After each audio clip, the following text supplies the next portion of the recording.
From the Allen Media Worldwide Headquarters Studios, high atop 2 Turtle Creek, this is Deconstructing Dallas. Greetings, everyone. It's your host, Ryan Trimble, coming to you once again from our fantastic, comfy, cozy studios here on Turtle Creek. And I'm joined today once again by the man with a full heart and clear eyes. Some might even say he has 20/20 vision. He is Sean Williams. Sean, good day, sir. I'm so mad that you beat me to the 2020 dad joke. Like, I have been waiting for 2 weeks now to issue that. And in the first 30 seconds, you take that. Yeah, well. Welcome to the new year. That's right. I came back fully rested and I'm ready. Fully dad joked up. That's right. I spent a lot of time being a dad over the holidays, so watched a lot of Frozen, Sean. About 9,000 times I watched Frozen. I still haven't seen Frozen 2, which I know you probably still have at least 5,000 more times to see Frozen 1 first, yeah. But I would like to get in on Frozen 2. But don't let it go, Sean. Don't let it go. You did come with all the fire of dad jokes, right? Game on, everybody. Game on. Yeah, I'm still, excuse my voice, I'm still getting over some sort of sinus allergy, hay fever. I am a fan of the Ludens.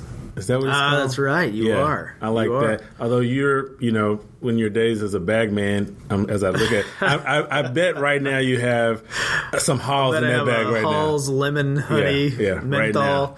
Cool meter of 4 out of 5. I could use a lozenge, but I think the theme of 2020 is like play on, play through, and so I'm going to just suck it up and make it through this first initial episode of Deconstructing Dallas, hoarse voice and all. I'm proud of you. I'm proud of me too. So it's so cloudy out though, man. It's like foggy, and I mean I hate to like date the episodes and stuff, but it looks like a dystopian. If you look at the smoke that's billowing up, it looks like some sort of dystopian existence here in Uptown. Sean came back with big words for the new year. Big words, big energy. I'm ready. I'm ready. Right. I'm ready for a great year.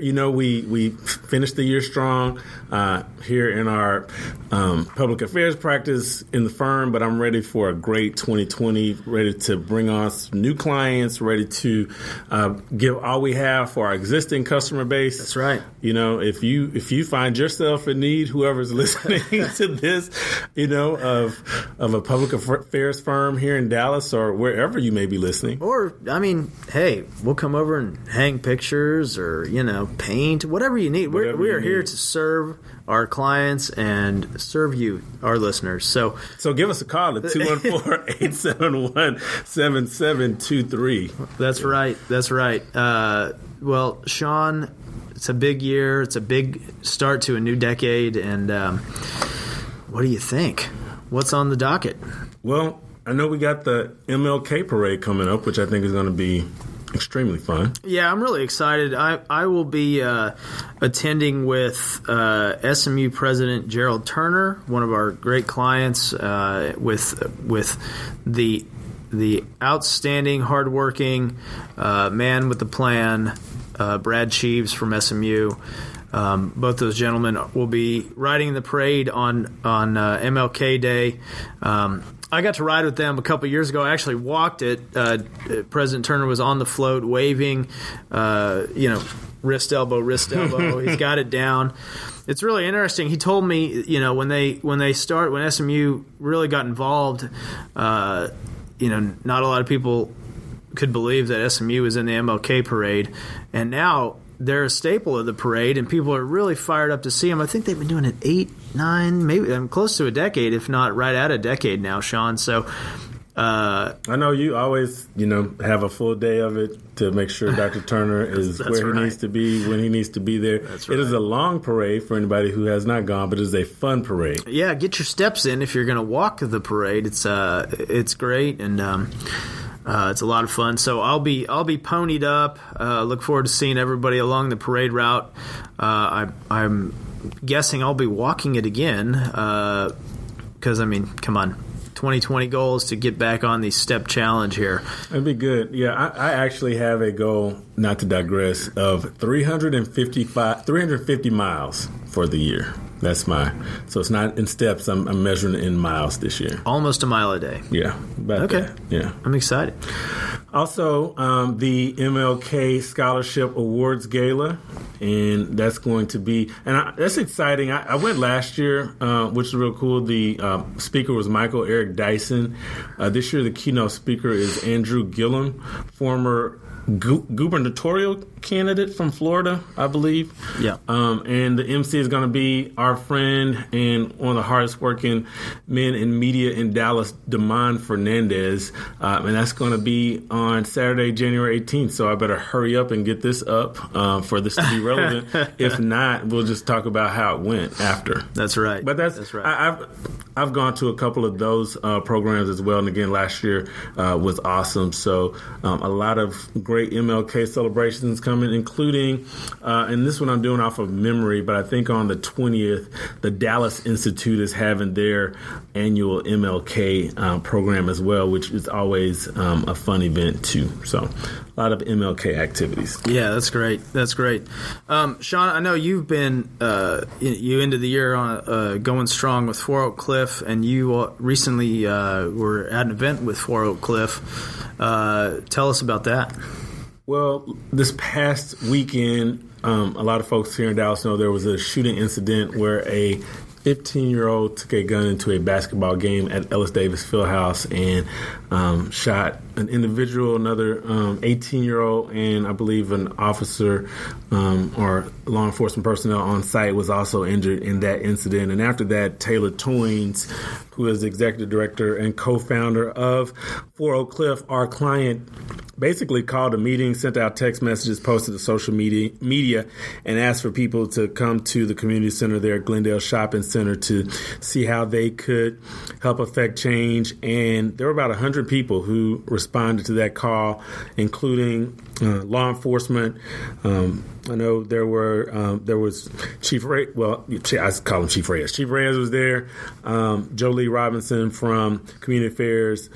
Sergeant Quick from Gang Unit was there. There were a number of community leaders, including Casey Thomas, Councilmember Casey Thomas, Audrey Hooper from NAACP.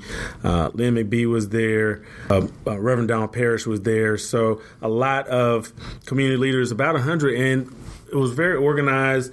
A lot of folks broke into groups. There was talk about what can we do about mental health, talk about what we can do about from a crime standpoint, mentoring, education. So I was encouraged. Taylor offered to open his space up at least every other Thursday to continue the conversation. And again, with Four Oak Cliff being a client of ours, we're looking forward to not only keeping everyone apprised on just what may be done as it relates to this, but also we want to make sure we get Taylor on to the podcast so we can introduce our listeners to the great work he's doing.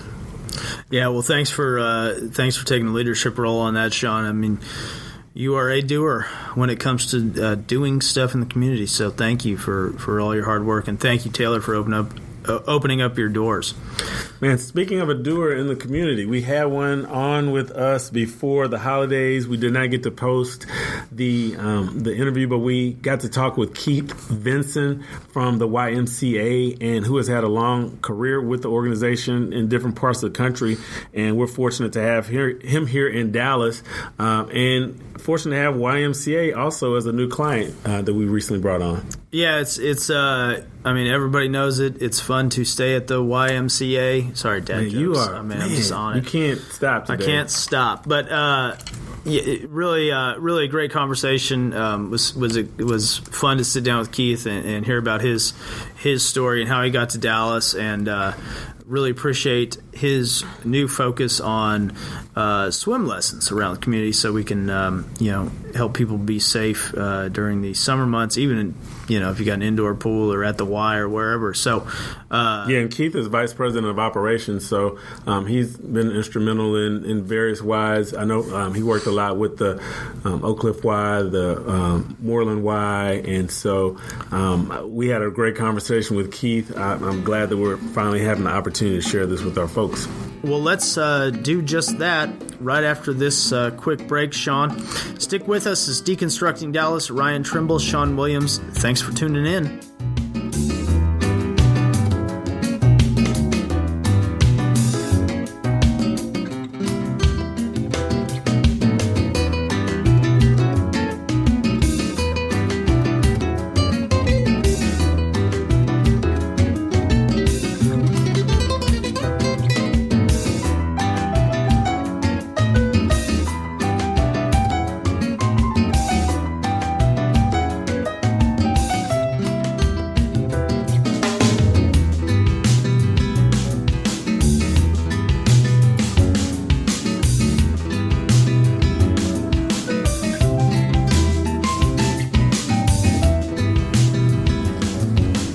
Welcome back, Deconstructing Dallas. Ryan Trimble, Sean Williams. And I'm sitting here with two dapper gentlemen, right, getting ready for Christmas. Sean, I knew Keith was coming in, so I had to. You had to step up your game, Sean. Yeah. And of course, I know how Sean is all the time. I mean, whether it's in person, whether it's on Twitter. That's right. Sean, I'm pleased that we are joined today by Keith Vinson, Vice President of Operations for the YMCA. Yes, Keith, sir. Welcome. Thank you. It's a pleasure. So tell us about your background. How did you find yourself at the YMCA? YMCA. So we go back 20 plus years and needing a job. And so in Virginia, where it's home for me, I had a friend to reach out to me, say from Nashville, Tennessee, to say, hey, man, got this job open at the YMCA by the outreach director. I was like, cool. I said, but I just took this job last week down in Atlanta with this parachurch ministry. And so with the parachurch ministry, it's all about donations. And so the gentleman said, we got to raise the funds. So I'm newly married. And, in order to keep the honey in the moon, I'm like, we need a little income. We got it. But a month went by, and the guy was like, we still haven't raised the money. So I reached back out to my friend who told me about the job. And so next thing you know, I'm in Nashville, Tennessee, working as outreach director. And now that starts off a 20-plus year career, going from Nashville to Southampton Roads, YMCA, left the Y. When I say ran away from the Y for a couple of years, thinking that the grass was a little bit green on the other side to work with Parks and Rec. And so came running back home, went down to Charlotte, North Carolina. And then from Charlotte, I'm out here in Dallas. So I'm interested to know, you mentioned your locations, but also what are some of the jobs that you've done with the Y? Yeah, so started off, as I said, outreach director, then went out from Nashville to Southampton Roads, was executive director. And the cool part about that job, executive director of the Effingham YMCA, was that was the Y that my mom was a member of. That was the Y that my mom grew up in, and they had the high school dances in. That was the city that I was born in. And so that was like, the sun kind of coming back home. And so that was a good experience there. And then from there, went to work with assistant director for Parks and Recreation with the city of Portsmouth, Virginia. And then from there, went down to Charlotte as executive director of the McCory YMCA. And then now out here as vice president of operations.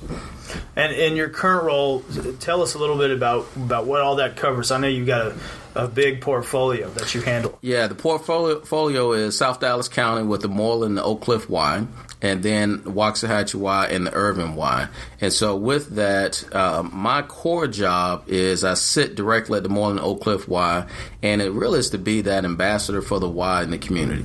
So yes, we have a lot of programs. We have directors that run those directly, but my key role is to make sure that people are liking the YMCA. So that looks like board development, getting key people on my board. That looks like me being involved in the community on different things. And Sean and I share, we're on a board together up at Town View, and that also running the day-to-day operations of the facilities. And so also I have a couple of initiatives in the association that I get the chance to work in. One, the biggest one is our diversity and inclusion committee. That team right there, we've done some amazing things on our current CEO, Kirk Hazelbaker, who's given us really the freedom to just make sure that people know about the Dallas YMCA as it relates to diversity. Also heading up our character development initiative in the association to make sure that character is developed not just in the child, but our approach to it is that how do we help coach and teach our adults to be role models for our young people? Normally it is, here's the curriculum, train the kids. But we're saying to our adult leaders is that you have to be the role model for the kid first. And so we're trying to